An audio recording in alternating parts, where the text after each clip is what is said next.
한동훈 후보님 마지막 후보님입니다. 저희 원외 당협위원장 협의회에서 주관하는 당대표 후보 초청 릴레이 타운홀 미팅 마지막 순서입니다. 고맙습니다. 예. 이제까지 세 분의 후보님들이 계셨는데 다들 이렇게 마지막 구원 투수임을 이렇게 뽐내시면서 굉장히 열정적인 음악을 저희가 들어왔거든요. 근데 이번엔 좀 잔잔한 음악을 선택하신 것 같습니다. 이 음악을 선택하신 이유는 뭘까요? 제가 좋아하는 곡인데요. 이게 마크 노플러의 The Way It Always Start라는 곡인데 우리 캠프가 시작 캠프거든요. 저희는 우리 당이 다시 시작해야 된다고 생각합니다. 차 안에서 뭘 고를까 하다가 이 노래가 갑자기 떠올랐습니다. 이 노래 좋은 곡입니다. 고맙습니다. 예, 후보님 이제 모두 발언 간단하게 부탁드립니다. 저쪽을 보시면서 하시고 뒤에는 가끔씩 봐주시고. 고맙습니다. 고맙습니다. 반갑습니다. 불러줘서 고맙습니다. 고맙습니다.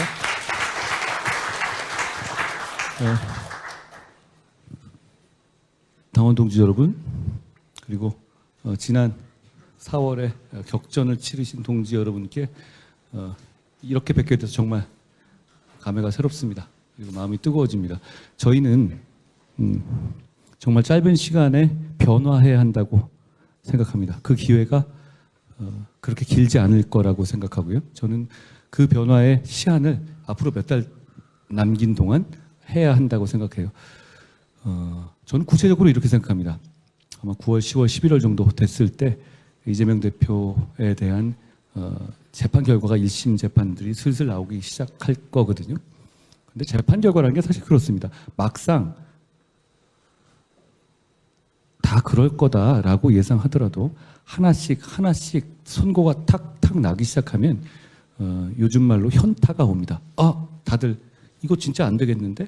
정말 이런 거였어? 왜냐하면 모든 사람들이 그런 이슈들을 평소에 우리처럼 깊이 생각하지 않잖아요. 우리는 왜 저런 사람들이 아직도 저러고 있지 하면서 약 올라오지만 그거는 지금 사법 시스템은 굴러가고 있었고 그게 하나하나씩 실현되게 되면 많은 대중들은 이게 이거구나라고 스스로 받아들이기 시작하고 거기 반응하기 시작할 겁니다. 그랬을 때 합리적인 중도층 많은 이탈이 있을 수밖에 없는 구조입니다. 그런데 우리가 그걸 경험으로 알고 있지 않습니까? 상대방이 범죄자라고 해서 상대방이 잘못한다고 해서 그것만으로 반사이익으로 우리에게 표가 오지 않았다는 것. 그거 지난 우리가 4월에 보지 않았습니까? 우리 그거 기대했었고 3월 초, 2월 말 3월 초까지만 하더라도 그런 효과가 있었죠. 비명 행사 공천 이런 것 때문에 저쪽에서 이탈하는 표들이 사실 우리한테 많이 왔었고 150, 170 이런 얘기가 실제로 있지 않았습니까? 그런데 이제 3월 초에 조국당이 만들어졌는데 저도 그랬습니다. 사실 그때 좀 비웃었어요. 야, 이렇게까지 하네. 그런데 사실 그때 이탈된 부분들이 저의 3월 4일 이후에 이종섭 대사 이슈라든가 이렇게 이어지면서 비슷한 이슈들이 이어지면서 저의 실점이 이어지면서 우리를 우회해서 결국은 그쪽으로 가버리는 게 지난 현실적으로 이어졌죠. 저는 지금 우리 당이 몇 달 안 남은 동안에 빨리 민심이 내준 숙제를 해결해서 그때 이탈하시는 분들에게 보금자리를 만들어줄 수 있는 기초를 만들어야 한다고 생각합니다. 시간이 많지 않았고요. 그러면 결국은 그때까지 보여드려야 될 것은 쇄신에 대한 의지, 민심을 받아들인다는 어떤 몸부림 같은 게 필요하다는 겁니다. 제가 그걸 하겠다고 나왔습니다. 여러분께 죄송합니다. 제가 더 잘했어야 한다는 것 제가 알고 있습니다. 저는 최선을 다하긴 했습니다만 제가 부족한 게 분명히 있었을 것이고 그럼에도 불구하고 제가 지금 다시 나왔습니다. 저는 지방 영남이나 이런 쪽에 갔었을 때 많은 분들을 뵀는데요. 공통적으로 저에 대해서 이런 얘기를 하시더라고요. 저는 사실 2달 만에 나오는 게 좀 무리하잖아요. 제가 그걸 잘 압니다. 저도 그럴 생각이 없었고요. 그런데 많이들 저를 지지해 주시고 응원해 주시는 분들이 이런 마음이시더라고요. 직접적으로 들었고 공통적으로 들었던 얘기인데 첫째가 저를 이렇게 쓰고 버리기에는 100일은 좀 짧은 기간 아니었냐라는 점. 그리고 두 번째는 더불어민주당의 이재명 대표 그리고 그 더불어민주당의 폭주를 눈앞에 보고 있는 상황에서 저 사람과 맞서서 이길 것 같은 사람은 너 아니냐라는 생각이신 것 같아요. 저는 그 이상이 아니라는 것도 잘 알고 있습니다. 저여야만 한다는 것, 그런 것이 아니라는 것도 잘 알고 있습니다. 저는 지금 입장에서 제가 이 당을 위해서 신속한 변화를 만들어내는데 도움이 된다고 생각하고 판단하고 나왔습니다. 제가 정치적인 커리어에 도움이 된다는 판단하고 나온 것은 아니고요. 우리가 그런 승리의 기반을 만들어서 지선과 대선에서 반드시 승리하기를 바랍니다. 저는 진심으로 이렇게 생각해요. 그 과수를 만들어서 과시를 만들고 싶습니다만 저는 분명히 제 마음을 이렇게 고백하고 싶어요. 저는 그 과수를 열리게 하고 싶지만 제가 그 과실을 따먹는 자리에 꼭 있어야 한다고 생각하지는 않습니다. 제가 지금부터 어디까지가 됐든 간에 그 도움이 되는 길로 갈 겁니다. 거기에 몸을 바쳐보겠습니다. 이기고 싶고요. 이기는 길을 이 100일 동안 많이 고민했습니다. 저는 중간에 들어와서 아니 왜 이렇게밖에 우리가 이렇게 훌륭한 후보들을 가지고 저렇게 할 수 없을지에 대해서 참담했고 이런 어떤 부분들을 고칠지에 대해서 깊이 고민했습니다. 제가 당대표가 되면 그거를 신속하게 실효적으로 진행하겠습니다. 여러분, 우리 지지하는 국민들께서 더불어민주당의 어떤 폭정이라든가 저런 걸 보면서 되게 약올라 하시고 계십니다. 그리고 우리가 조금만 변화하면 우리에게 다시 마음을 주실 마음의 준비가 돼 있으시다고 저는 생각합니다. 우리가 그걸 만들어야 하고 그걸 신속히 만들어야 하고 그걸 만드는데 제가 못 맞춰 나서 보겠습니다. 고맙습니다.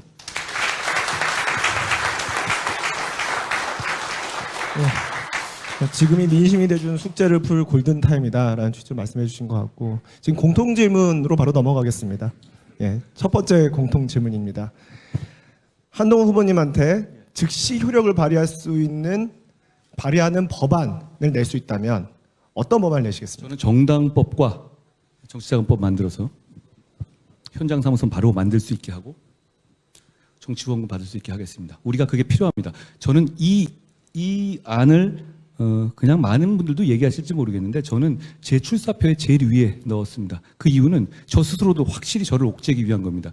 저희 스태프들은 이거 그렇게 인기 좋은 거 아닐 거고 그리고 당원들이 이거 그렇게 좋아하지 않을 거니까 이건 그냥 한다고는 말을 하되 그렇게까지 앞으로 내세울 필요는 없어 이렇게 말씀하셨는데 저는 제가 100일 동안 뛰는 동안 그게 정말로 필요하다고 생각했습니다. 우리 여러분 면면을 보면 우리를 이긴 후보들보다 저는 어떤 면모를 보더라도 우리가 낫다고 생각합니다.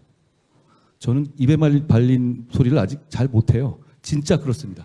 그런데 우리는 20일, 40일밖에 운동을 안 하잖아요. 저쪽은 4년, 8년을 운동해왔죠. 그런 시스템에서 우리는 베이스를 갖지 못한 상태에서 선거운동을 준비해야 됩니다. 그건 이길 수가 없어요. 저는 이게 우리가 현장에 베이스 캠프를 마련할 수 있는 법적 기반을 만들고 그리고 최소한의 법적 후원금을 걷어서 생활인으로서 정치를 여러분들이 계속할 수 있는 그런 토대를 만들지 않으면 다음번 선거에서는 또 저같이 어느 정도 이름이 알려진 사람을 하나 구해와서 똑같이 얼굴마다람 뛰게 하면서 열심히 뛰었지만 역시 5%지는 그게 또 반복될 겁니다. 그걸 저는 바꿔야 한다고 생각해요. 그리고 그게 그렇게 인기 좋은 문제가 아니고 뭐 반박하는 분들이 많잖아요. 이거 부패 문제라든가 이런 거. 저는 근데 그런 문제를 평생 해왔던 사람이고 그런 문제 없게 할 수 있다고 생각합니다. 시대가 바뀌었잖아요. 그리고 그게 여론의 큰 지지를 받지 못할지 모르지만 저는 새로운 출발에서 우리가 어떻게 하겠다는 것을 우리 정치가 뭘 하겠다는 거 현장 정치를 하겠다는 거 민생 정치 하겠다는 것의 표본으로서 그거를 내세워서 해보겠습니다. 지금 다행히도 더불어민주당과 선관위가 이거 찬성하고 있잖아요. 생각과 목표는 다를 겁니다만 저는 이걸 하면 우리가 제일 혜택을 본다고 생각해요. 우리 정치력이 가장 더 강해진다고 생각해요. 왜냐하면 우린 수도권에서 이렇게 괴멸되어 있으니까요. 이걸 미루지 않고 앞장서서 하겠습니다. 그래서 제가 이 출사표를 내면서 제일 위에 제 마음을 다진다는 생각에서 제일 위에 그걸 적시했습니다. 그렇게 하겠습니다. 네, 두 번째 질문입니다. 시간을 거꾸로 돌려서 4월 10일 총선 2달 전으로 시간을 거꾸로 돌린다고 했을 때 무엇을 준비하시겠습니까? 2월 10일은 참 좋았습니다.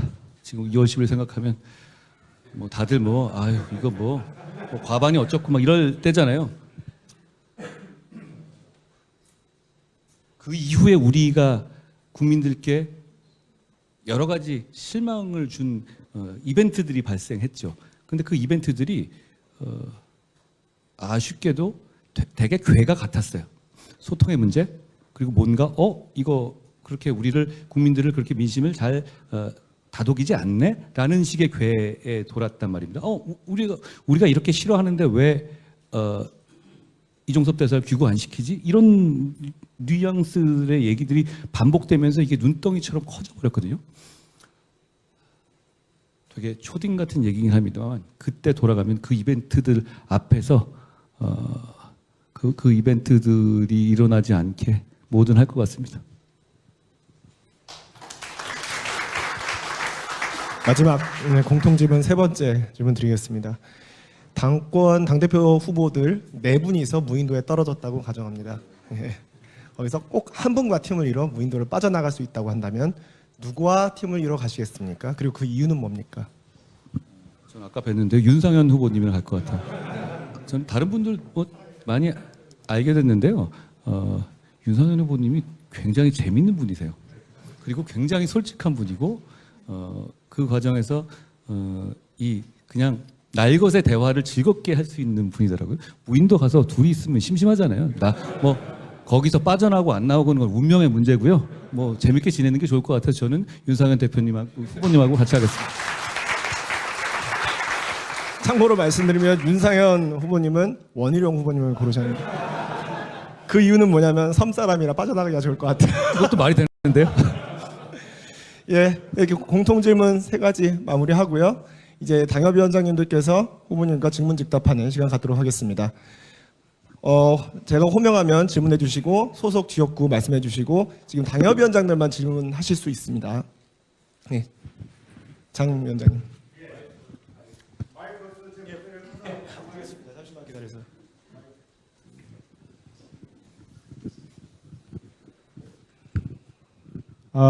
성남 수정의 장량합니다. 예. 저는 이재명이라는 사람을 너무 잘 압니다. 2018년도에 선거법이나 지금 문제된 그 검사 사칭 그런 부분도 다 제가 고발해서 문제가 된 겁니다. 검사 사칭도 무죄가 나오라 저는 상상도 하지 않았는데 나중에 보니까 위증시키게 됐는데 위증됐다 하더라도 뭐 무죄가 저는 재판부가 편향성을 가지고 있어서 나왔다고 생각을 하고 대법원의 파기환송도 상상도 못한 이유로 파기환송이 됐지 않습니까? 지금 아까 우리 후보님께서 9~10월에 이재명의 사법리스크가 현실화될 것이다 말씀하셨는데 제가 엊그제 방송을 보니까 또 그런 공작을 하고 있다고 느꼈습니다. 백현동의 용도 변경에 국토교통부 협박이 있었다는 부분 관련해서 한겨레 신문 김모 기자를 증인으로 출석시켜 가지고 그때 시장 시절에 김 기자에게 내가 그 취재를 요청하지 않았느냐 그런 협박이 있었다. 한자로 까는 얘기입니다. 근데 편향성을 가진 재판장은 이런 걸 구실로 해서 무죄 판결할 수 있다고 생각합니다. 그래서 9~10월에 우리가 예상한 대로 무죄 판결 유죄가 나오면 사법리스크가 현실화되면 좋지만 현실화되지 않을 가능성도 있다. 지금까지도 우리가 그렇게 예상을 했지만 그렇게 안 됐고요. 예를 들어서 대법원에서 이재명 날아간다든지 지난번에 구속영장 발부될 것이라든지 등등 기대를 했는데 전부 어긋나지 않았습니까? 이번에도 그렇게 어긋나면서 말이 안 된다고 생각하지만 현실로 그런 일이 일어날 수 있습니다. 그런 일이 일어났을 때 우리 후보님께서는 어떻게 대처하시고 플랜 B가 무엇인지 듣고 싶습니다. 네. 지금 이재명 대표에 대한 재판의 그물은 그렇게 한 겹이 아닙니다. 계속 굴러가는 것이고요. 당장에 위증교사가 먼저 나오고 그다음 선거법 문제가 되지 않습니까?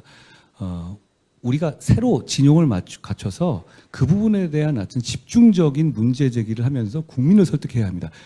잘 아시다시피 법원은 독립된 재판을 합니다만 법원도 이 국민들의 감시를 받아야 합니다. 국민들이 얼마나 알고 하는지에 대해서 저는 이 이슈에 대해서 국민들이 많이 알게 해드려야 한다고 생각해요. 제가 얼마 전에 페북에다가 헌법 84조에 대한 이슈를 얘기한 적이 있어요. 사실 그건 뭐 그냥 아는 얘기긴 한데요. 제가 순서대로 3번에 나눠서 한 이유가 국민들께서 최대한 우리가 보는 많은 분들이 우리가 보는 이 뷰파인더로 사안을 보시게 하는 게 저는 정치라고 보는데요. 관심을 갖게 해주면서 이 사안에 대해 집중하면서 예의주시하게 해드리는 게 중요하다고 생각합니다. 제가 지금까지 해온 그 법조의 경험으로는 그게 결과에 굉장히 영향이 있습니다. 그런 분위기를 저희가 만들어야 되겠다는 말씀드리고. 의원님 마이크 좀 플랜 B의 문제는 그 이후에 지금 상황에서 그게 안 좋은 결과 나온다? 저는 그렇게 생각하지 않아요. 제가 이 상황을 아는데 그리고 그 이후에도 재판은 계속 이어질 겁니다. 계속 이어지는 상황이기 때문에 저는 다시 한번 제가 말씀드리지만 그것에만 기대서 그 결과에 기대서만 밑에서 나무 밑에서 입 벌리고 있자는 얘기가 전혀 아닙니다. 상황이 계속 그렇게 흔들린 상황이 될 것이고 하반기 이후에 이어지게 돼 있습니다. 그 과정에서 우리가 자강해서 우리가 민심을 따르는 바구니를 만들자라는 말씀을 드리는 겁니다. 예, 김동원 위원장님 말씀해 주시죠.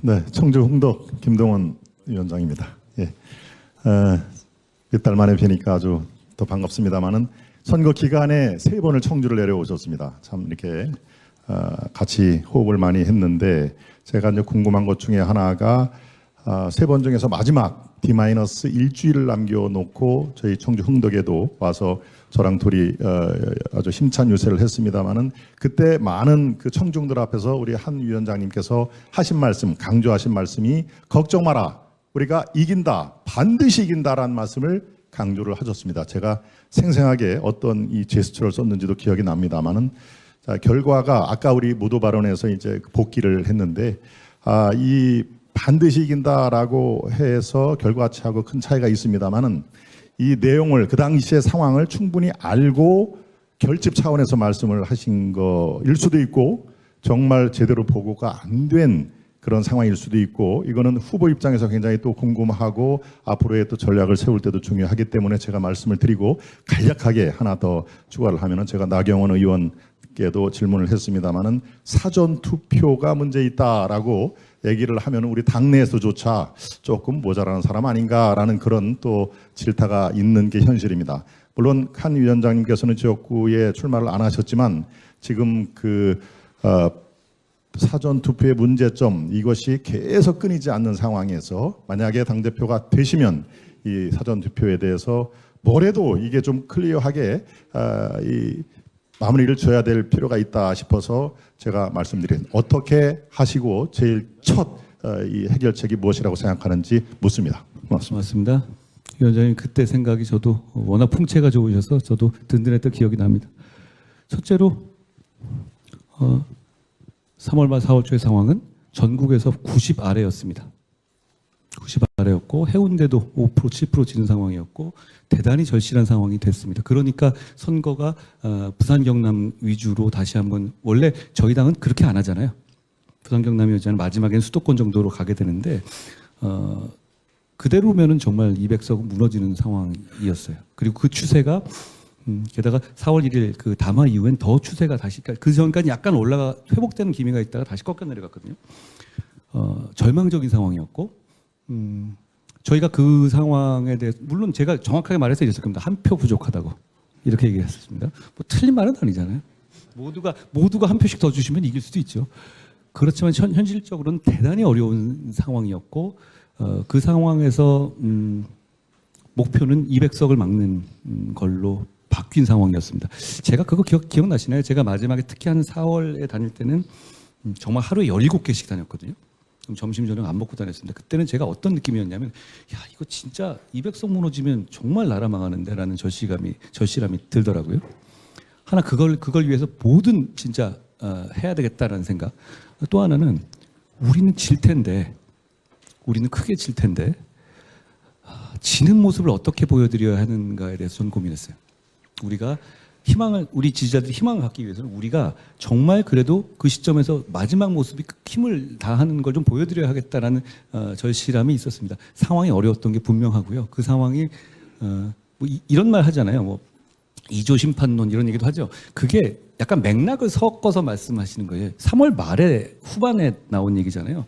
정권 심판론이 너무 커져버린 상태에서 그거를 어떻게든 간에 뭔가 그러니까 정권 심판론이 다 사실이 아니다 이렇게 방어할 수도 있지만 그렇게 방어는 잘 안 됩니다. 어차피 이건 서로 간에 대항마를 세워야 되는데 뭐라도 세워야 될 입장에서 선택했던 그런 겁니다. 맥락상 그러니까 마지막에는 이거 저거 다 해보는 상황이었다 말씀을 드립니다. 특히 이제 대전이나 충청 같은 것도 경우도 2월이나 1월 정도는 이거 괜찮은데? 라는 분위기가 분명히 있었는데 3월에 넘어오게 되면 어떤 상황이 생긴다면 특히 대전 같은 경우는 R&D 문제가 이제 확 부각되는데 저는 처음에 R&D가 그렇게 심각하지 않나 하고도 생각했어요. 왜냐하면 R&D 문제는 이미 1, 2월에 있는데 왜 대전이 괜찮지? 근데 이런 맹점이 있었던 겁니다. 3월에 대학원들에 대한 급여생들에 대한 조교들에 대한 채용과 급여가 나오는 거예요.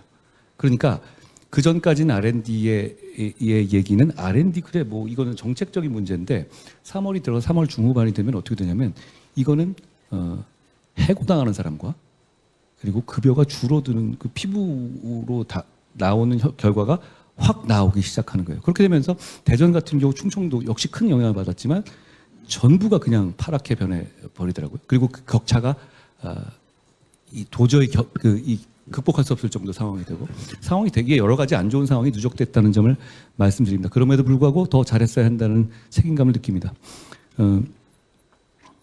사전투표 문제에 대해서 저는 이런 생각을 갖고 있어요. 사전투표 그러니까 우리가 근데 대중정당이잖아요. 그러니까 투표를 덜 편리하게 불편하게 만드는 방식으로 개혁하는 것은 저는 안 된다고 봐요. 그거 하는 순간 우리가 많은 부분의 생각을 잃을 거예요. 다만 저는 지금의 사전투표제를 유지하면 안 된다고 생각해요. 좀 다른 면인데 관리가 본투표랑 다른 방식으로 이루어지는 게 문제입니다. 지금 우리가 맨 마지막까지 요구했던 게 수개표로는 다 가지만 도장 자체를 그렇게 이 날인으로 안 했잖아요. 그렇게까지 선관위 요구했음에도 불구하고. 근데 그런 부분들이 뭐 여러 가지 한계를 되는데 저는 그 부분도 그분이지만 사전투표의 문제는 선거 운동 기간을 아주 극도로 줄여버리는 효과가 생기는 거예요. 선거 운동을 시작했는데 실제로 보면 그 중에서 5일을 먼저 땡겨버리잖아요. 그러면 우리는 지금 현재 이 법을 바꿔야 됩니다. 선거 기간이 운동 기간이 너무 짧아요. 그런데 사전 투표 때문에 사실상 더 짧아지는 겁니다. 여기서 사실 선거 운동의 이슈들이 끝나버리는 상황이 되거든요. 그리고 그게 5일 동안에 있는 중요한 이슈들이 드러나도 그게 선거에 제대로 반영되지 않는 겁니다. 민의를 제대로 반영하기 어려운 제도라고 생각해요. 그러니까 저는 그렇다고 해서 자 사전투표를 없애버리자라는 식으로 해서는 우리가 대중정당으로서 상당한 타격을 입을 거라고 봅니다. 저는 이런 대안을 말하고 있어요. 본투표 기간을 늘리자는 겁니다. 본투표를 하루 말고 본투표 기간 왜냐하면 지금 우리가 사전투표를 관리할 정도의 능력이 되기 때문에 본투표 기간을 자유롭게 해서 좀 늘려버리는 거예요. 2일이나 3일 정도로요. 그렇게 되면 기간 자체를 줄였을 때 문제가 또 없어지는 데다가 관리 자체가 이론적으로 이루어질 수 있다고 생각합니다. 그러면서 본투표와 똑같은 방식으로 투표 관리를 할 수 있는 거죠. 저는 그런 생각을 갖고 있고요. 그리고 이 선거의 공정성에 대한 국민들의 열망이 굉장히 크잖아요. 특히 우리 지지자들. 그래서 그 선거의 공정성에 대한 열망을 강하게 말하시는 분들의 입장을 폄훼해서는 안 된다고 생각해요. 그건 정도에 따른 문제인 건데 그렇지만 공정선거를 해야 된다는 그 열망은 우리가 강하게 가져야 되고 그렇지만 국민들이 보기에 보시기 대중정당으로서의 어떤 기본도 갖춰야 된다고 봅니다. 그런 차원에서 저는 사전투표 대신 본투표를 늘리는 법제도의 개선이 필요하다고 생각합니다. 예. 예, 다음 질문 받기 전에 최대한 많은 분들 원외 당협위원장님과 질문 답변이 오갈 수 있도록 하기 위해서 한 후보님께서 좀 더 말씀을 집중적으로 해주시면 좋겠습니다. 예, 잠시 안 나시면 제주도에서 제주도 당연 예.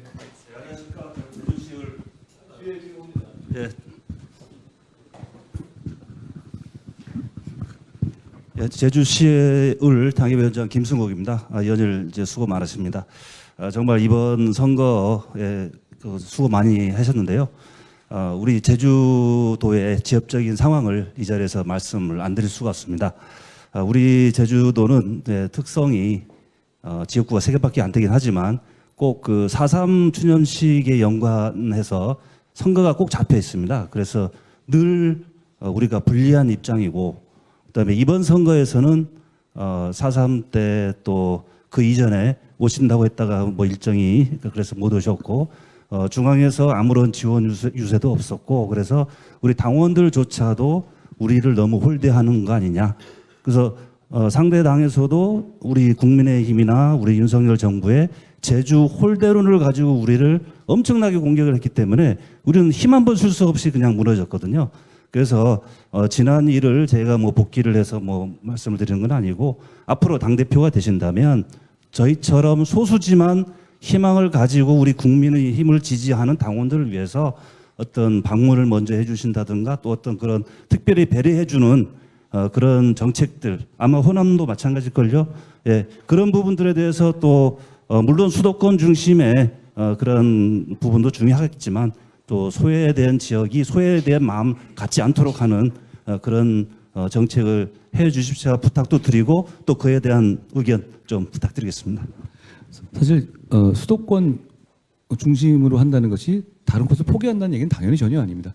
제주에 대해서 우리 국민의힘은 사실은 굉장히 정책적으로 애착을 가지고 있어요. 제가 법무부 장관 때 4.3 사건의 일반 재심을 확대하는 거, 그 문재인 정부가 귀찮다고 안 했던 거거든요. 제가 그거 투입해서 했습니다. 우리는 사실 제주 이 도민들께 충분히 자랑스럽게 우리가 제주 도민을 사랑하고 있다고 말할 수 있습니다. 근데 말씀드린 것처럼 선거 상황이 아까랑 조금 넘어가서 이번에 4월 3일 정도가 됐었으면, 이번에 4월 3일은 정말로 저는 정말 한잠도 못 자는 상황이었거든요. 우리 전체적으로. 그만큼 실제로. 근데 이것도 있잖아요. 여러분들께 그거를 저희가 말씀드리기가 참 어려웠어요.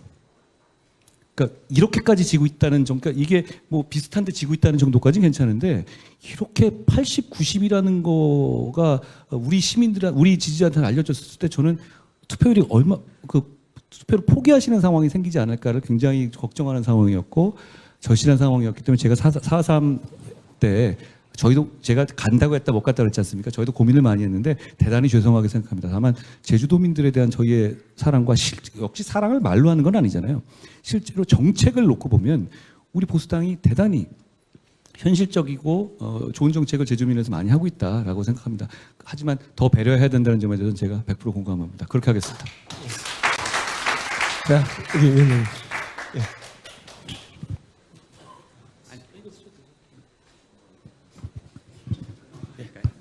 마이크를 이제 서로 바꿔. 경기 광명갑의 김기남입니다. 방금 제주도에서 말씀하셨는데 우리 광명도 똑같습니다. 대선 때 윤석열 후보 광명에 안 오셨고요. 이재명 후보 4번 왔습니다. 그리고 또 우리 그 총선 때에도 저쪽에서는 여러 번 오는데 우리 한동훈 비대위원장님 안 오셨어요. 광명도 경기도 수도권에서 굉장히 중요한 부위를 차지하는,데 왜 이렇게 소외를 받아야 되는지, 물론 왔다고 해서 당선이 되고 안 왔다고 해서 안 되는 건 아니지만, 쟤네들은 프레임이 그렇습니다.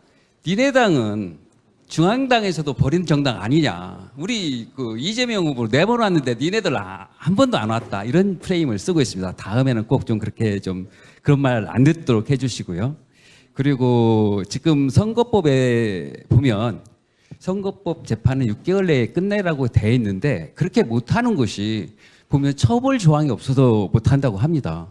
그렇다면 처벌 조항을 만들어야 될 것 같은데, 빨리 만들어서 다음번에는 꼭 6개월 안에 빨리빨리 끝내서 부정한 방법으로 당선이 되고도 4년 동안 계속 위정 활동을 할 수 있는 그런 일이 없도록 해줬으면 고맙겠습니다.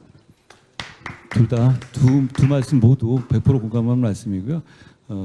어쨌든 저희가 이 전체적인 기반을 갖추는 그 작업을 분명히 해야 될 것 같고, 그리고 그 얘기도 제가 예전부터 많이 듣고 하려고 하는데요. 우리 당협과 우리는 집권 여당이잖아요. 그러니까 장관들을 보유하고 있고 행정력을 보유하고 있고 그 많은 조직들이 있는데요.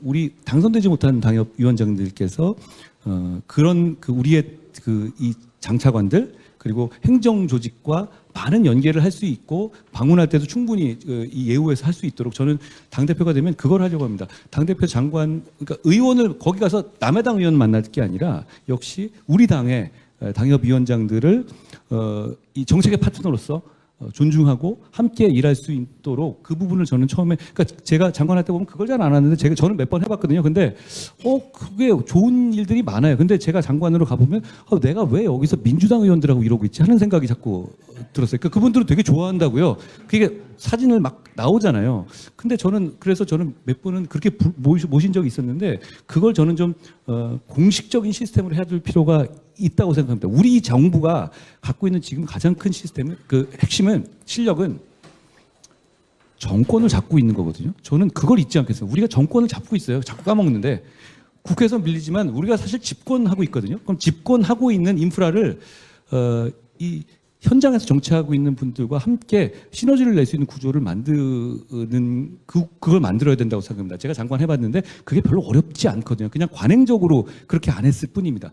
그런데 제가 한두 번 해보니 더 내밀한 얘기를 할 수 있어요. 실제로 민주당 의원들하고 얘기하게 되면 서로 그냥 덕담하고 되게 왁수하고 좋은데 글쎄요, 그게 뭐 큰 이 내밀한 얘기를 하기는 어렵잖아요. 근데 우리는 그런 부분에서 우리가 지금 소수당으로 당선자가 부족하지만 지역에 있는 주민들도 우리가 집권당이고 우리 집권당에 연락할 수 있는 통로로 우리 당협위원장님들을 인식할 수 있게 해드려야 한다고 생각합니다. 저는 그거는 뭐 별로 힘 안 들이고 할 수 있는 얘기거든요. 저는 그렇게 하겠습니다.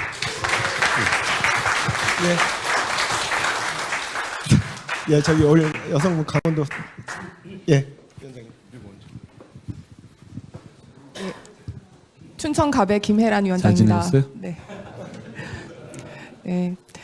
지금 여기에 계신 분들의 공통점은 각 지역구의 현역 의원이 민주당이라는 거죠. 네. 앞으로 4년 동안 지역을 얼마나 갈고 닦겠습니까? 이미 현역한테 도전했던 사람은 이미 8년 동안 닦고 있을 겁니다. 저는 이번에 치열한 당내 경선을 거쳐서 3월 10일에 공천을 받았습니다. 20 며칠, 30일도 안 되는 기간 동안 하고 사전 투표를 맞았죠. 네. 이렇게 해서는 누가 와도 뺏을 수 없습니다. 네. 이거에 대해서 지금 어쨌든 공천은 통일적인 그 스케줄에 따라서 가고 있는데 지금 우리들을 위한 다른 어떤 공천에 대한 대안이 있으신지 시기에 관한 문제를 묻고 싶습니다. 저는 공천 시기라든가 이런 부분은 사실 지금 법상으로는 비슷해질 가능성이 높아요. 그리고 저도 당대표가 이 비상대책위원 왔을 때 빨리 하라는 얘기를 들었는데 저는 사실 이미 짜여진 계획 하에 들어와 있었는데 그 단계가 지금 현재 법제에서 막 바뀌기가 막상 쉽지는 않겠더라고요. 그런데 다시 돌아가서 저는 위원장님 말씀에 100% 공감합니다. 그렇게 되면 이렇게 훌륭한 후보들이 20일 알려가지고는 어차피 안 됩니다. 그러니까 자꾸 저를 부르시는 거 아니에요? 사람 모으기 위해서? 그렇죠. 그러니까 이런 일이 반복되게 될 거라는 거죠. 4년 뒤에는 물론 제가 아니겠죠. 누군가 비슷한 사람이 와 있겠죠. 근데 그래서는 무조건 지게 돼 있어요. 김혜란 후보님이 춘천에서 진다? 저는 그냥 후보의 경쟁력으로 보면 훨씬 더 당연히 경쟁력이 있어야 되는 분 아닙니까? 그런데 지금 상황에서는 아니에요. 그러니까 제가 지구당을 만들자는 거예요. 그 효과는 어떤 면이 있냐면 자, 지구당에 만들어서 우리가 조직 강화를 통해서 지구당 당협위원장이 되면 나중에 공천 문제는 지금은 그냥 새로 완전히 제로 베이스에서 시작해서 공천을 받게 되는 거잖아요. 그러면 저는 그렇게 되면 중앙당의 권한이 다소 약화되겠지만 공천 즈음에 있어서 지금 4년간 갈고 닦고 왜냐하면 그 사무실이 있게 되면 조직에 간다고요. 이 사람이냐 아니냐를 판단하는 공천이 돼야 된다고 생각해요. 그러니까 사실상 그 지역에서 맹주라고 말하면 좀 틀린 말인지 모르지만 그 자체에서 중앙당 입장에서 그 지역에서의 그 존재감을 무시할 수 없는 구조적인 어떤 그 시스템을 갖춰야 한다는 거예요. 그게 되면 그게 전 돼. 그래서 우리의 공천은 사실 아주 길게 보면 실제 공천은 4년 내내 계속되는 그런 거죠. 그 과정에서 과오가 있거나 이런 사람들은 교체될 수 있겠지만 사실상 지금 우리 당협위원장님들이 큰 어떤 존재감을 못 갖는 이유 중에 사무실도 못 갖고 거기서 그 자체로 어떤 정치 활동을 베이스가 없고 그냥 사람 이름인 거잖아요. 그런데 그 베이스로 조직을 갖고 되면 제가 공천해 보니까 그런 분들은 못 건드리겠더라고요. 그러니까 왜냐하면 이기는 공천하잖아요. 그럼 지방에서 뭐 왜 누구는 안 하나 이런 거죠. 근데 아니, 저 사람이 아니면 지겠어요. 그러면 그냥 당연히 그렇게 되는 건데 그 구조를 만들어서 지금은 그냥 막 지금 다시 시작하시면 지금 같은 구조면 다시 4-5명 중에 하나로 되시는 거 아니에요? 저는 그래서는 안 된다고 생각해요. 그리고 또 하나는 제가 좀 잘못됐다고 생각하는 것이 우린 낙선자에 대한 룰이 좀 엄격해요. 낙선 경험이 있는 분들한테 대단한 페널티를 주게 되더라고요. 규정상으로도 그렇고. 근데 전 그거는 그렇게 가면 제가 이번 공천을 해보면서 느낀 거는 아 이게 그렇지 않은데라고 느낀 게 많았어요. 왜냐하면 지금 현대 정치에서 대단한 엄청난 스타가 아니면 한 번에 못 됩니다. 청년 모신다 하더라도 어떻게 한 번은 돼요. 근데 낙선한 경험 자체가 지금 우리는 몇 번 하게 되면 이건 아예 탈락 기준으로 잡거든요. 근데 그거는 오히려 이 득표가 선거를 거치면서 좋아지는 분들도 있고 이렇잖아요. 그러면 그런 구체적인 거를 감안해서 그런 게 필요하다는 거죠. 두 번을 졌지만 지금 2번 짓다 3번 어렵거든요. 규정으로. 그게 그 마이너스를 이길 수가 없어요. 웬만하면. 그런데 그런 부분에 대해서 저는 좀 현실적으로 볼 필요가 있다고 생각합니다. 지금은 우리가 지는 것 자체가 괜찮은 경험인 이 케이스 바이 케이스가 꽤 많거든요. 근데 지금 그런 제도들을 좀 미리 고쳐야 되고 그리고 저는 그런 차원에서 현장사무소를 빨리 만들어야 된다고 생각해요. 거기서 계속 자리 잡고 그렇게 되면 어떻게 되냐면 나중에 이 사람 아니면 안 될 것 같은 상황이 된다니까요. 중앙 입장에서. 그 구조를 만들기 위해서 계속 제가 당대표가 되면 그러니까 제가 이 문제를 나중에 총선으로 미루겠다 이게 아니라 저는 이걸 제일 먼저 할 거예요. 이게 우리가 자강하기 위해서 제일 필요하다고 생각해요. 당장 민생 정책 다 필요하고 한데 그걸 우리가 민생 정책 제대로 하기 위해서 우리는 조직을 갖춰야 됩니다. 청년들이 정치하게 해야 됩니다. 제가 여기 계신 분들도 몇 분 말씀드렸지만 그 새로 모셔서 청년 정치 시작한 분들한테 제가 계속 만남 물어보는 것이 계속 하실 거죠? 계속 하고 계시죠? 이렇게 묻는다고요. 그러고 있잖아요. 아니 지금 같은 상황에서는 계속 하기가 참 어려워요. 좋은 분 모셔도 보장도 안 되잖아요. 그러면 우리는 이런 사람들 와서 한 번 쓰고 버리고 이런 상황이 되면 누가 왜 우리 당에 청년들이 오겠어요? 그런 부분에 대해서 저는 사실상의 어느 정도의 좀 이 말은 좀 틀린 말은 모르겠지만 기득권을 인정해야 된다고 생각해요. 그런 방향으로 그리고 문제는 그 평가는 받아야죠. 그 사람을 평가하고 그 사람을 평가해서 문제 있으면 바꾸고 이런 구조로 진행돼야지 4년 8년 한 상대를 20일 한 아무리 김혜란 같은 분이라도 못 이겨요. 저는 느끼겠더라고요. 수치가 어쩔 수 없다는 걸 제가 느낍니다. 그 부분을 저희가 좀 빨리 해소하지 못하면 이 구조가 안 바뀔 것 같아요. 그렇게 바꿔보려고 노력합니다. 네. 지금 시간이 10분 정도 남아서 신속하게 위원장님 하시고 윤 위원장님 안 하셔도 돼요? 안 하시면 돼요. 예, 먼저 하시죠. 질문할 수 있어서 감사합니다. 광명을입니다. 광명갑이고 제가 을입니다. 어쨌든 소외된 건 있었지만 저는 시스템 공천을 했기 때문에 저는 받은 사람이라고 생각합니다. 1차에 단수 공천을 받은 사람입니다. 굉장히 열심히 했죠. 혹시 핏빛 단심 말씀하신 거 기억납니까? 핏빛 단심. 네, 핏빛 단심으로 싸워야 된다라는 말씀하셨기 때문에 저는 그런 마음으로 싸웠습니다. 또 하나 우리는 대통령을 보호해야 한 당이다라고 말씀하셨죠. 지금 상황과 조금 다르긴 한데 어쨌든 말씀하신 거하고 그걸 기억합니다. 지금 상황 다르지 않습니까? 예, 그러니까 지금 뭐 좀 정치적인 게 뭐 대통령실과 좀 떨어지지 않자 이런 얘기가 자꾸 나오길래 하는 말씀이고 또 하나는 이번 선거를 지면 우리는 다시 이런 선거를 하지 못할지도 모른다라고 마지막에 말씀하셨어요. 굉장히 위급한 생각으로 말씀하셨기 때문에 합니다. 지금 우리는 졌습니다. 지금 저는 생각이 좀 다릅니다만은 어쨌든 다른 부분은 아까 말씀하셔가지고 다시 기회가 되면 제가 질문 드리도록 하겠습니다만은 어쨌든 졌는데 지금 이재명 우리가 얘기하는 온갖 범들이 그렇게 하고 있습니다. 그거에 대해서 지금 당대표가 이제 되시면 그거에 대한 강력한 투쟁과 우리 선진화법 때문에 아무것도 못하고 거의 웰빙 정당 돼버렸는데 어떻게 하실 건지 분명히 말씀해 주셔야 될 것 같습니다. 예. 제가 이렇게 빨리 정치적으로 이 정치적으로 뭐 어떤 응원을 받고 그리고 다시 이렇게 짧은 기간임에도 불구하고 당원들과 국민들께서 찾아주시는 분들이 계시는 거에 대해서 저는 딱 그거라고 생각합니다. 제가 지난 2년여 동안에 제일 열심히 싸웠다고 생각해요. 그리고 그걸 하는 데 있어서 몸살이지 않았다고 생각해요. 여러분 다 아시다시피 잘 안 싸우는 이유는 하나예요. 자기가 타겟으로 내줘야 된다는 거죠. 그게 자기가 얻어맞지 않고서 싸울 수는 없잖아요. 저는 그거 두려워하지 않고 싸웠다고 생각합니다. 그리고 우리가 108명도 마찬가지고 우리 당 모두가 저는 제가 당대표 되면 그걸 요구할 겁니다. 최소한 저 같은 정도는 싸워야 된다는 거예요. 방식이 그냥 종이 들고 이거 하지 말자는 겁니다. 그게 뭡니까 굳이?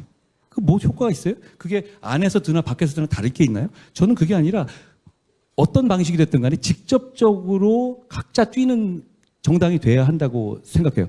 제가 선거 기간 동안에 이제 아침 라디오라든가 논객이라든가 이런 거를 많이들 부탁했거든요.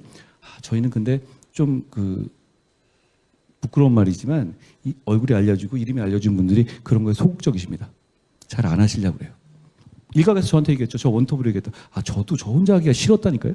제가 정말 많은 분들께 부탁드렸는데 그게 응해주시지 않더라고요.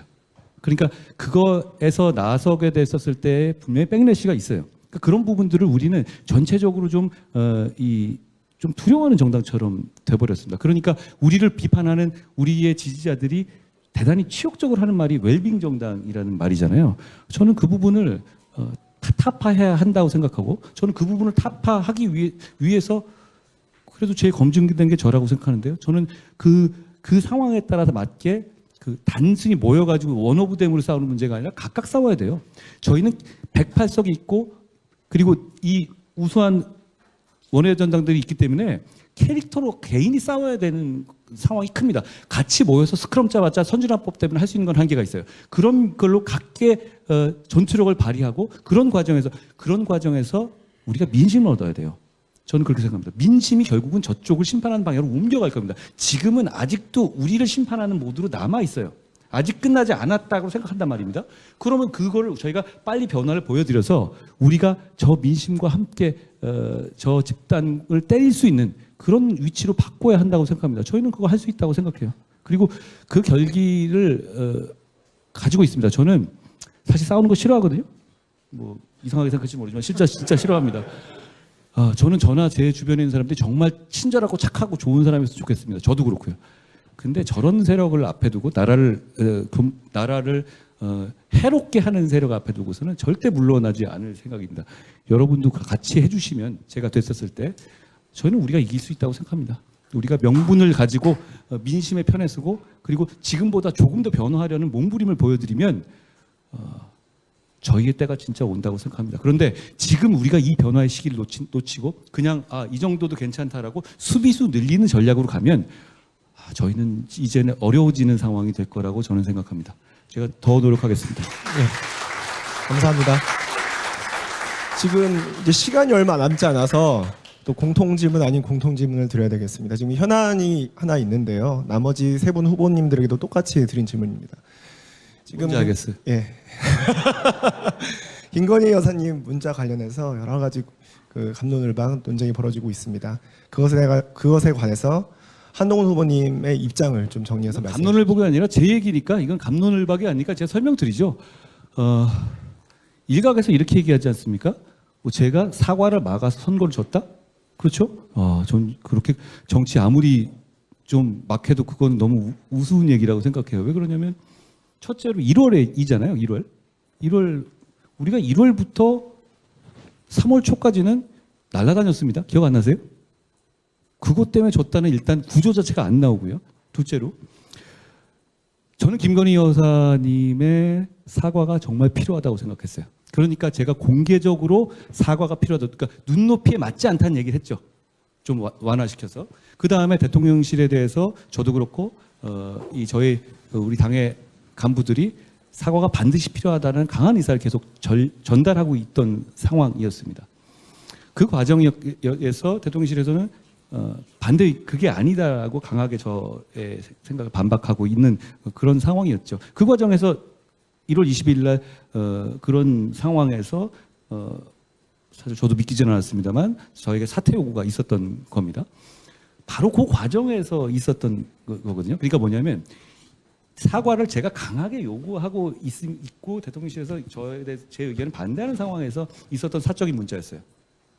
그러면 거기서 제가 어떤 종류로든가 답하는 건, 왜냐하면 그 얘기는 이미 충분히 진행되고 있는 상황이었거든요. 그러면 거기서 제가 어떤 사적인 답을 한다?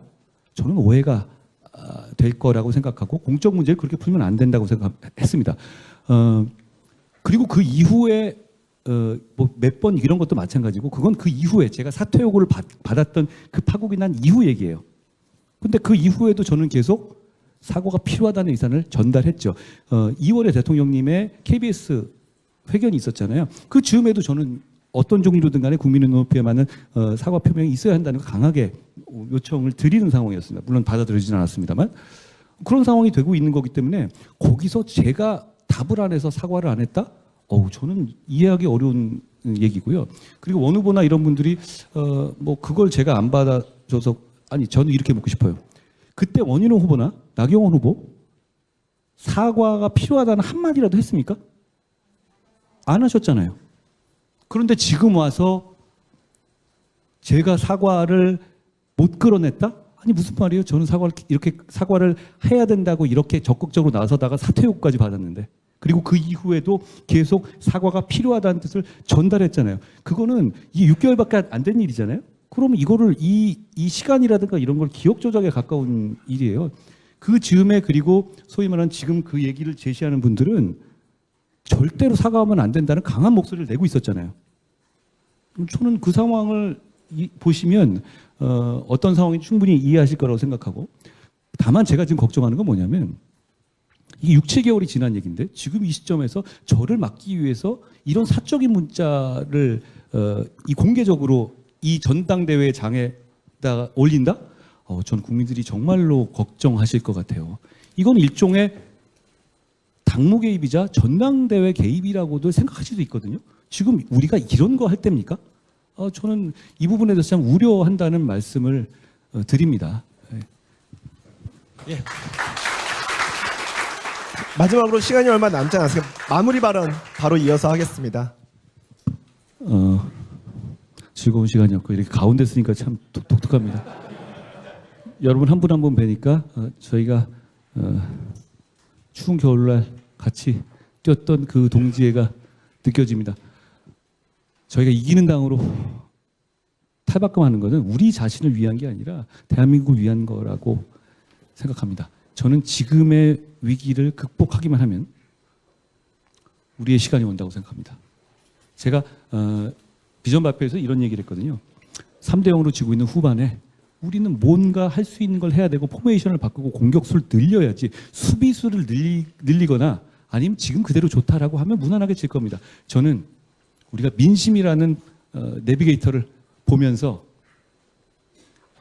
할 수 있는 것을 여러 가지 시도를 해보고 그 과정에서 민심이 우리를 받아주고 우리와 어느 순간 민심이 우리 옆에 서는 장면을 아주 짧은 시간 내에 보기를 원합니다. 저는 그 변화를 이끌어 보겠습니다. 고맙습니다.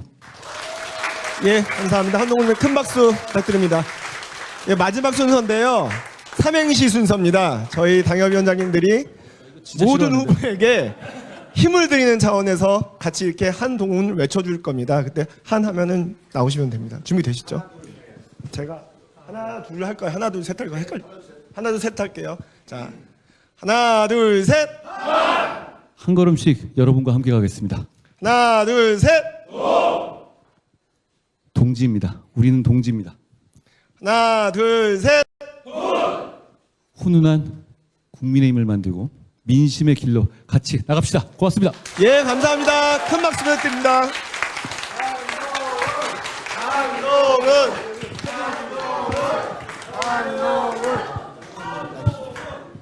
자, 항상 했듯이 사진 찍겠습니다.